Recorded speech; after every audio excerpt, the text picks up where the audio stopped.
כאן גדל חציל ליד חסה, ירק ליד ירק, המרחק הוא 1.5 טפח. אלא שאתה מסתכל ואתה רואה שהחציל הזה התקדם לכיוון החסה. גם הענף הזה של החציל בדרכו אל החסה. אולי בעוד שבועיים הוא יתארך עוד יותר ויעלה על החסה. האם זה אסור משום כליים? לא, אין בזה שום בעיה הלכתית.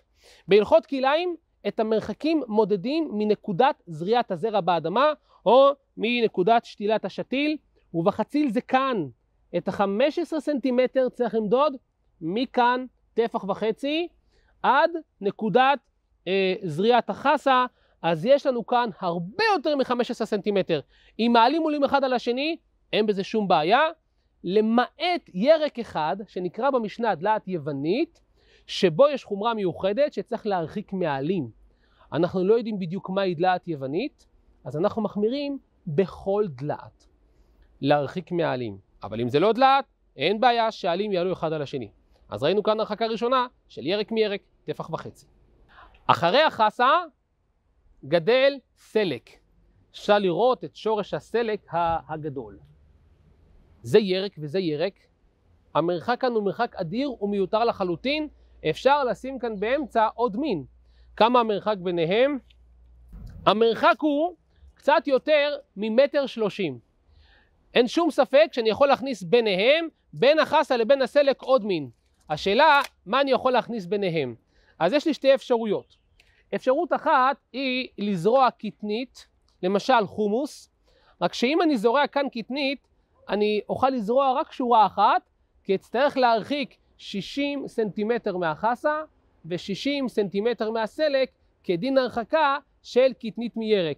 אז אני אמדוד 60 סנטימטר מהחסה, אוכל לזרוע כאן שורה אחת של חומוס לכל האורך, וזהו, לא אוכל לזרוע יותר, כיוון שכבר בצד השני אצטרך להרחיק גם 60 סנטימטר מהסלק. זו אפשרות אחת.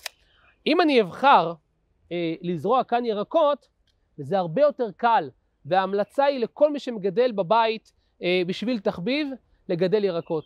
לא לגדל תבואה, קטניות, לא להתעסק עם זה, כי זה מרחקים גדולים שבדרך כלל קשה לעמוד בהם בגינה הביתית.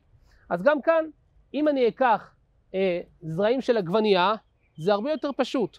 כל מה שנצטרך להרחיק בשביל לזרוע את זרעי העגבנייה הוא 15 סנטימטר. גודל של הסרגל הזה, אני אשים אותו כאן, אוודא שיש לי 15 סנטימטר, וכאן אני אוכל לזרוע לכל אורך הערוגה זרעים רבים מאוד של עגבנייה. הזרע של עגבנייה הוא קטן מאוד, בקושי שמים לב אליו המצלמה. אוכל לפזר כאן זרעים לכל האורך, לזרוע שטח גדול מאוד של זרעי עגבנייה, עד שאני אגיע לצד השני, ארחיק מאיפה שהסלק מתחיל לצאת, מכאן ארחיק 15 סנטימטר, וכך אוכל לעשות חלקה גדולה של עגבניות ליד הגידולים האלו, וכך אוכל להרוויח שיהיו לי כאן 3 מיני ירקות, זה ליד זה, ללא חשש כליים, עם מרחק של 1.5 טפח ירק מירק. כאן גדל מלפפון. אם אני ארצה לזרוע ליד המלפפון שיעועית, שזו קטנית, אצטרך להרחיק 60 סנטימטרים. אבל כאן יש נקודה חשובה מאוד שצריך להוסיף. אנחנו נשים לב שגדלים כאן ליד המלפפון פרחי נוי. אין בהם איסור כלאיים בכלל. כל צמח שהוא לא עומד למאכל, צמח שעומד לנוי, שלא אוכלים אותו, אין בו איסור כלאיים. לא ליד תבואה, לא ליד קטניות, לא ליד ירקות, לא ליד גפן. בכל המרחקים של הכלאיים אפשר לנצל את השטח לשים שם פרחי נוי. ולכן כאן אני אתעלם מפרחי הנוי שאינם מעלים ואינם מורידים. אפתח את הסרגל, אמדוד 60 סנטימטרים, 6 טפחים, אחפש את נקודת היציאה של המלפפון. כאן היא נקודת היציאה של המלפפון. אני ארחיק 60 סנטימטרים בדיוק, ואחרי 60 סנטימטרים אני אוכל להתחיל לזרוע קטניות, אוכל למלא את כל החלקה הזו בגרעיני שיעועית, ללא חשש איסור כלאיים, כיוון שיש לנו כאן 6 טפחים, מרחק של ירק מקטנית. המקום היחידי שאפשר לגדל 2 מינים אחד ליד השני כאן בגינה הוא פה, בגלל שיש כאן את המחיצה.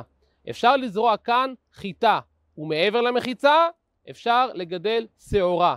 כיוון שיש מחיצה שמפסיקה ביניהם, גובה 10 טפחים ורוחבה 4 טפחים, למרות שהיא לא מגיעה לשורשים, היא רק מעל פני הקרקע, זה מותר.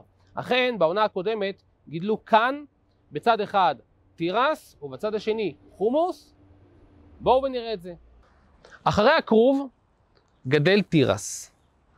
צמח התירס לא מוכר לכולם, זה צמח יחסית נמוך, הוא מגיע לגובה הרבה יותר גבוה. כאן גדל התירס. איפה נמצא התירס? הקלח של התירס נמצא כאן. אפשר לראות כאן, יש את הקלח של התירס שהוא עטוף בעלים. הנה, הסרנו את העלים ורואים כעת את הקלח של התירס. אלו גרעיני התירס. תירס הוא קטנית. מדוע? כיוון שהוא צמח שאוכלים את הזרעים. כך שיש לנו הרחקה מקטנית לירק 6 טפחים. אחרי התירס גדל לנו כאן חומוס. חומוס שקוראים לו היום חמצה. איפה גדל החומוס? החומוס גדל בתרמילים. בתוך התרמילים האלו בכל אחד יש גרעין חומוס, לפעמים 2. אני פותח אותו ואני מוצא בפנים את גרעין החומוס, הוא נפל לי. הנה כאן נמצא גרעין החומוס בתוך התרמיל. חומוס הוא כמובן קטנית. המרחק מקטנית לקטנית הוא בית רובע. 10 אמות וחומש, 6 מטר ו12 סנטימטר. אז מה קורה כאן? איך אפשר לגדל תירס ליד חומוס? מכיוון שלא הייתה אפשרות להרחיק מרחק כזה גדול, אז בנו מחיצה. מחיצה מועילה לעניין כליים. למרות שבאדמה הם יונקים באדמה ללא מחיצה, כל שיש מחיצה מעל פני האדמה, והמחיצה הזו היא גבוהה 10 טפחים, ורוחבה 4 טפחים, היא נחשבת מחיצה על פי ההלכה, ואז לא צריך להרחיק כלום. אם בכל זאת תרצו לזרוע עוד איזושהי קטנית או חיטה, אז אם תסתכלו כאן, בצד השני, יש לנו כאן עוד ערוגה שאפשר לזרוע בה. מדדו, מצאו שמשם עד כאן יש לנו 6 מטר ו12 סנטימטר. זה המרחק. אז אפשר לזרוע כאן חיטה ללא חשש כליים.